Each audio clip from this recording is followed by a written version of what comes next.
What if I told you that your past isn't behind you, but within you, shaping every decision you make, every belief you hold, and even the way your body heals or breaks down? This isn't a metaphor. It's a reality backed by both philosophy and neuroscience. You see, the brain doesn't store memories like files in a cabinet. It rewrites them every time you recall them.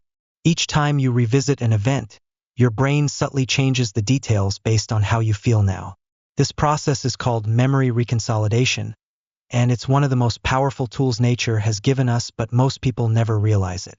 Neuroscientists like Karim Nader from McGill University have shown that when you remember something, you're actually making it vulnerable to change. That means your past is not fixed. It's editable. The implications of that are extraordinary. Imagine you're sitting on a porch in Tennessee, the warm light of late afternoon spilling across your feet. You close your eyes and remember a moment that still hurts. A missed opportunity, a word spoken in anger, a door that closed and never reopened. What if, in that moment, you didn't just remember it, but rewrote it, saw it go differently, felt it go differently? And what if that new version started to change how you feel right now, how you act tomorrow, and how your future unfolds? This is not just theory.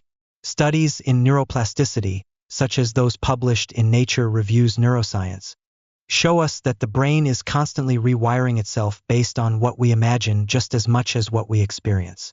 And when you change the way you remember the past, you change the neural pathways that define your present identity.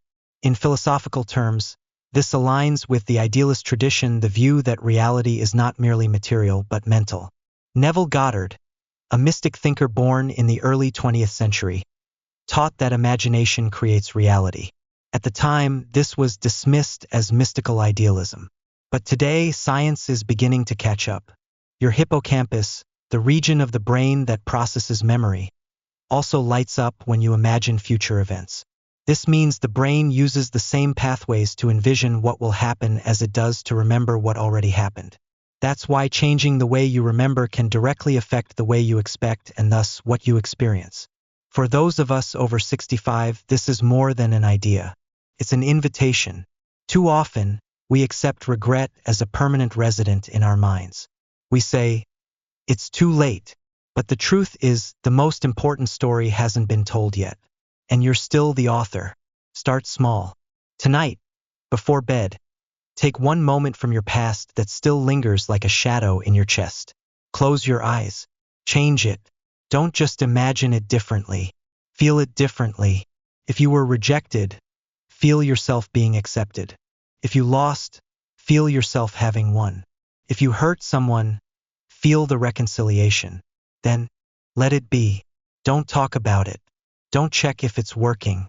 Let it settle into your subconscious like a seed in rich soil. And tomorrow, when you feel a little lighter, a little more open, a little more at peace, you'll know the revision is working. This is not wishful thinking. This is cognitive reframing, emotional rehearsal, and subconscious reprogramming. It's a practice that takes the wisdom of philosophy and grounds it in the rigor of science. More importantly, it gives you back the pen. Because the past is not a prison. It's a draft. And now you know how to edit. Let us now move deeper into the mystery, not by drifting into abstraction, but by grounding ourselves in the intersection where memory meets biology and belief. Most people over 65 have lived long enough to believe that the past is unchangeable. A stone pathway laid behind them with each choice, mistake, or accident carved in place. But what if I told you the mind works more like wet clay than cold stone? Each night, in the soft hours before sleep, the subconscious becomes highly receptive, like clay ready to receive the imprint of a new idea. And what you impress upon it through repeated visualization and emotional engagement can reshape not only your outlook but your physiology. This is not mere poetry. It is a principle supported by research in psychoneuroimmunology, the study of how thoughts and emotions influence the immune system. In a landmark study at Ohio State University, researchers found that mental rehearsal, vividly imagining a positive outcome, can boost immune cell activity in older adults. In simple terms, what you dwell on mentally affects your physical resilience. Now apply this to your past. Suppose there is a memory you carry with you like a heavy bag. A conversation that ended badly, a business that failed, a goodbye you never got to say. That memory isn't just a file in your brain. It's an active signal. Each time it arises, it sends instructions through your nervous system. It can raise your blood pressure, constrict your chest, disturb your sleep. But here's the turning point. If you change the way that memory lives in your mind, you change the signals it sends to your body. You alter the stress response. You calm the inflammation. You allow healing to begin. This is why practices such as mental imagery and memory revision are not spiritual fluff, they are therapeutic interventions. In cognitive behavioral therapy, a cornerstone technique is called cognitive restructuring, where a person learns to reframe painful experiences in a way that reduces emotional distress. What Neville Goddard taught as revision aligns strikingly with this. He invited people not to simply remember differently, but to feel differently about the memory. Feeling is the language of the subconscious. It's what turns thought into belief and belief into behavior. I invite you, then, to choose a moment today, not a catastrophic trauma, but something small and unfinished. Maybe someone misunderstood your intentions. Maybe you missed a chance to say something kind. In your mind's eye, return to that moment. Don't relive it. Rewrite it. Speak the words you wish you had said. See the other person smile, nod, understand. Then, breathe into that version as if it's real. Because to your subconscious, the vividly felt is as powerful as the factually lived. Neuroscience confirms this in studies of memory reconsolidation. When a memory is reactivated and then altered, the brain updates its content as if it were always true. This has profound implications for healing, not just emotionally, but biologically. Hormones shift, cortisol drops, sleep improves, relationships soften. You may think, I'm too old to change. But here is a fact. Neuroplasticity, the brain's ability to rewire itself, continues well into your 80s. Dr. Michael Merzenich, a pioneer in the field, showed that the brain remains malleable with the right kind of mental exercise. The key is repetition and emotion. Don't do this once and expect the world to shift overnight. Think of it as tending a garden. Every night before you sleep, replay the revised scene. Let it become as familiar as the original. Over time, it will replace the original in your emotional memory, and your life will begin to reflect that inner change. So here is your action. Tonight, before sleep, sit comfortably. Recall one event that still stirs a residue of regret or frustration. Close your eyes. Picture it as you wish it had gone. Speak into it. Feel the new version. Hold that feeling for a minute or two, and then let it go. Do this not once, but nightly until your nervous system no longer reacts to the old version. That's when you'll know the change has taken root. You are not bound by the past. You are bound only by what you continue to believe about it. And belief, my dear friend, is entirely within your reach. There comes a moment in each life when the world outside seems stubbornly unchanging. You wake up to the same walls, the same routine, the same limitations that have quietly settled in like dust on an old bookshelf. For many over the age of 65, the rhythm of the day becomes familiar to the point of invisibility. But what if that sameness isn't reality at all, but simply a pattern your mind has rehearsed so often that it has become invisible? Science tells us this is more than poetic suggestion. The human brain, through a process known as predictive coding, constantly anticipates what comes next based on what it has seen before. This means your experience of the present moment is not just based on external data but shaped heavily by past expectations. Dr. Lisa Feldman Barrett, a neuroscientist and psychologist at Northeastern University, explains that emotions and perceptions are predictions your brain makes, not fixed reactions. If you expect disappointment, your brain prepares your body for disappointment. If you expect joy, your physiology responds accordingly. So now the question becomes, what are you rehearsing internally? This is where the practice of mental revision becomes not only philosophical but deeply practical. You are not simply imagining something for comfort. You are training your brain, like a gardener trains vines along a trellis, to grow in a new direction.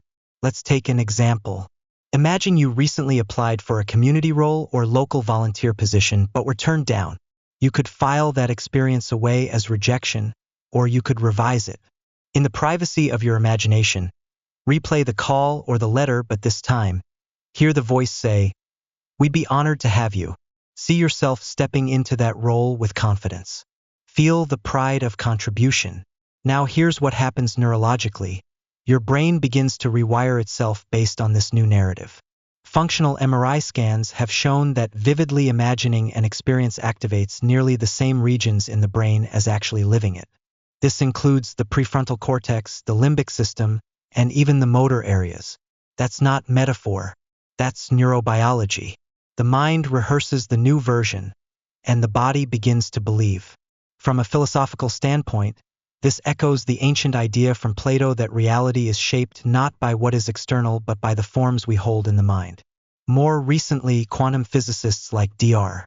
Amit Goswami have suggested that consciousness may be primary, and that matter itself is shaped by observation and intention. Now, I am not asking you to abandon the wisdom of the senses, but rather to recognize that your senses are influenced by what you repeatedly assume. An assumption, once practiced, becomes perception.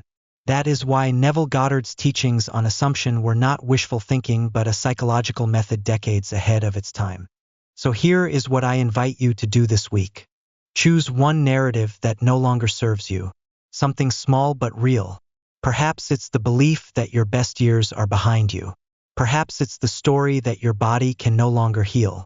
Perhaps it's the notion that it's too late to be useful.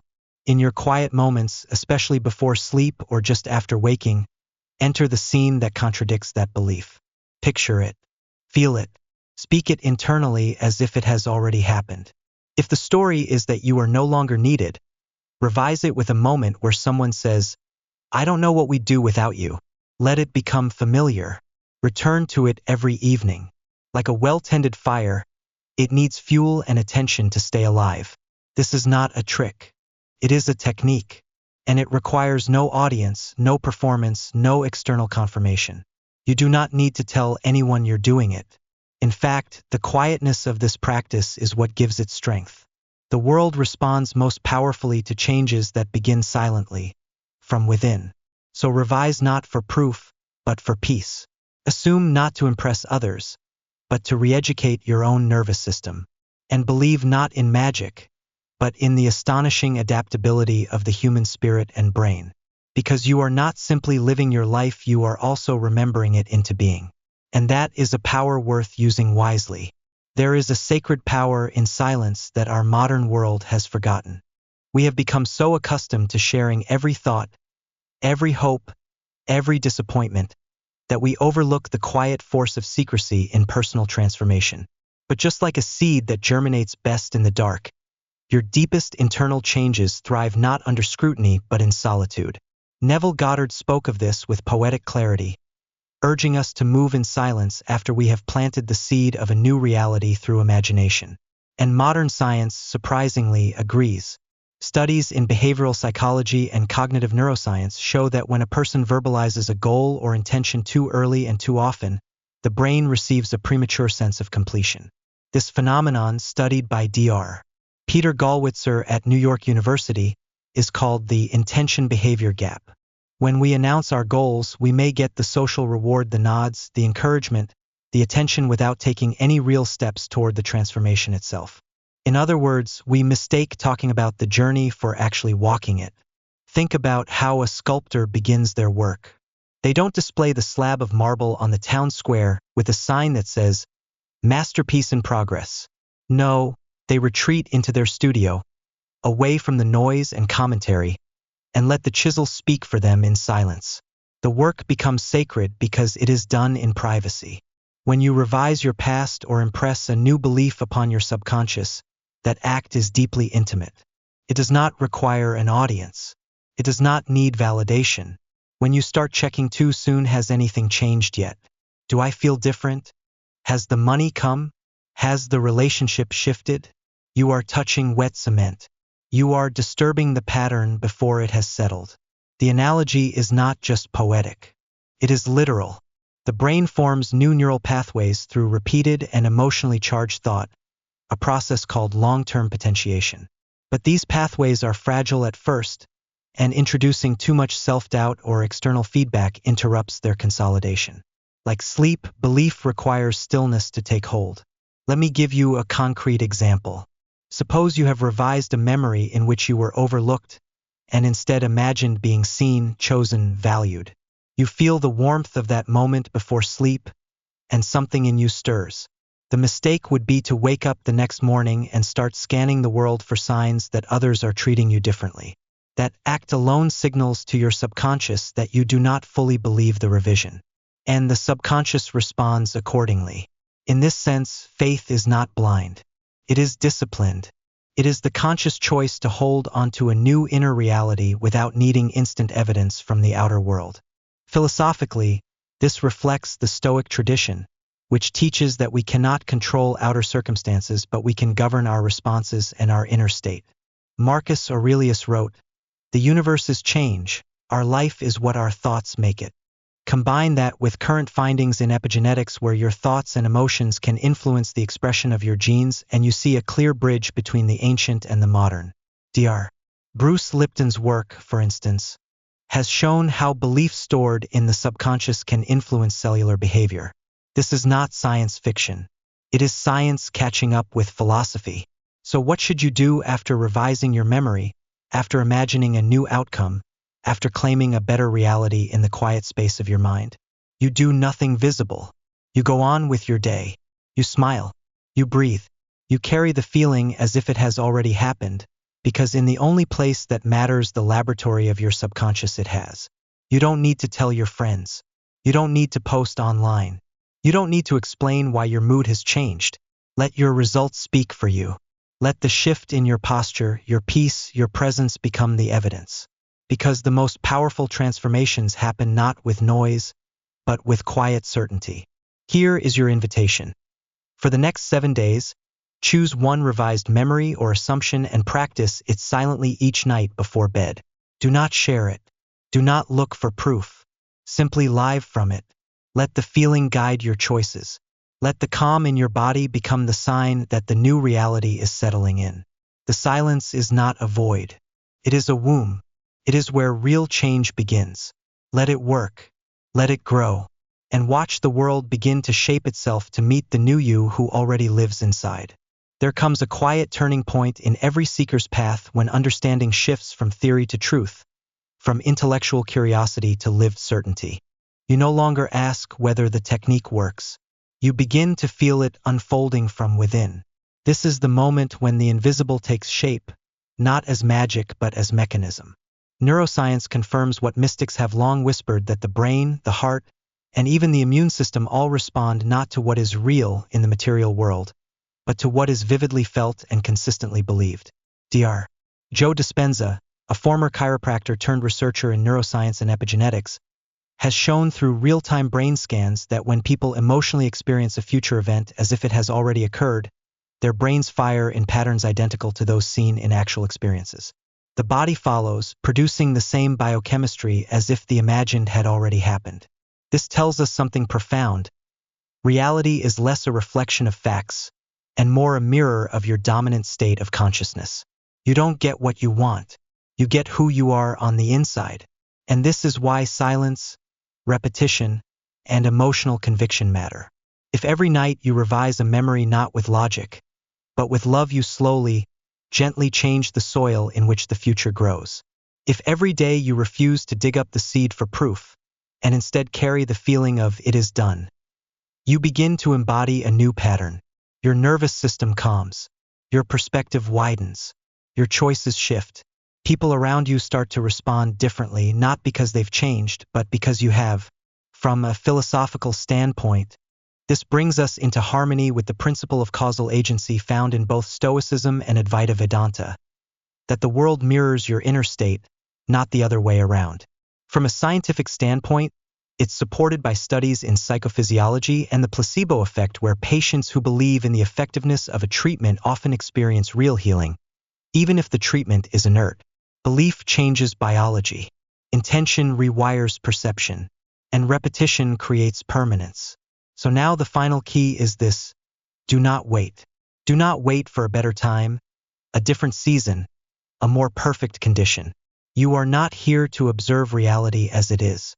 You are here to reshape it through the conscious use of imagination, memory, and feeling. Begin now. Tonight, revise a moment not because it was terrible, but because it could be better. Because your spirit deserves peace more than your mind deserves proof. Choose grace over grievance. Choose possibility over memory. And when you've done it, do not seek applause. Do not explain yourself. Simply carry the knowing. As Neville said, assume it, persist in it, and let the world bend. Let it bend because it will. You are not too old, too late, or too fixed. Neuroplasticity does not retire at 65. It follows attention, not age. And so I leave you with a simple invitation, a declaration that marks the beginning of ownership over your own story. If you are ready to revise your past, not because you are broken, but because you are powerful, then take a moment right now and comment, I have revised. Not I will. Not I hope to. But I have. Because the future does not wait. It listens. And it responds. And when you believe it has already happened,